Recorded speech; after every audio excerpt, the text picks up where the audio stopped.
Arts college मध्ये admission घ्यायचं आपल्याला. ए भो आम्हाला नाही घ्यायचं इथे ऍडमिशन. चल रे. चल. शिट, आता वाटतंय 2 पोरींच्या मध्ये मलाच बसावं लागेल. होय होय काय म्हणलं तू आता? अरे बाबा, या कॉलेजचा रूल आहे, पोराला सेपरेट बसायचं म्हटलं तरी बसून नाही देत. 2 पोरींच्या मध्येच बसावं लागतं पोराला. भाऊ भरलाय तू? आहे का पहिलं भाऊ तुझाच आहे?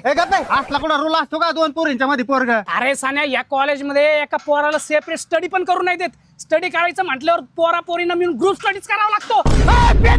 कुठं सही करायची? ए बाबा थांब ना जरा. रूल असतो का असला कुठं ग्रुप स्टडी पोरी पोरीच? अरे सान्या, या कॉलेजमध्ये एक पण सर नाही आपल्याला शिकवायला. मग? अरे जेवढे पण शिकवायले ते मॅडमच आहेत. जाऊन ऍडमिशन घेऊ आपण. लगेच जाऊ. होय सोन्या, तिथे राहायची सोय कशी आहे रे? अरे सान्या, या कॉलेजवाल्यांचं लय अवघड आहे. यांनी पोरांना राहण्यासाठी एक सेपरेट हॉस्टेल पण नाही बांधलं. मग? पोरांना ना पोरींना मिळून एकाच हॉस्टेलमध्ये राहावं लागणार आहे आपल्याला. लवकर ऍडमिशन बोलवते. आलो एकच मिनिट.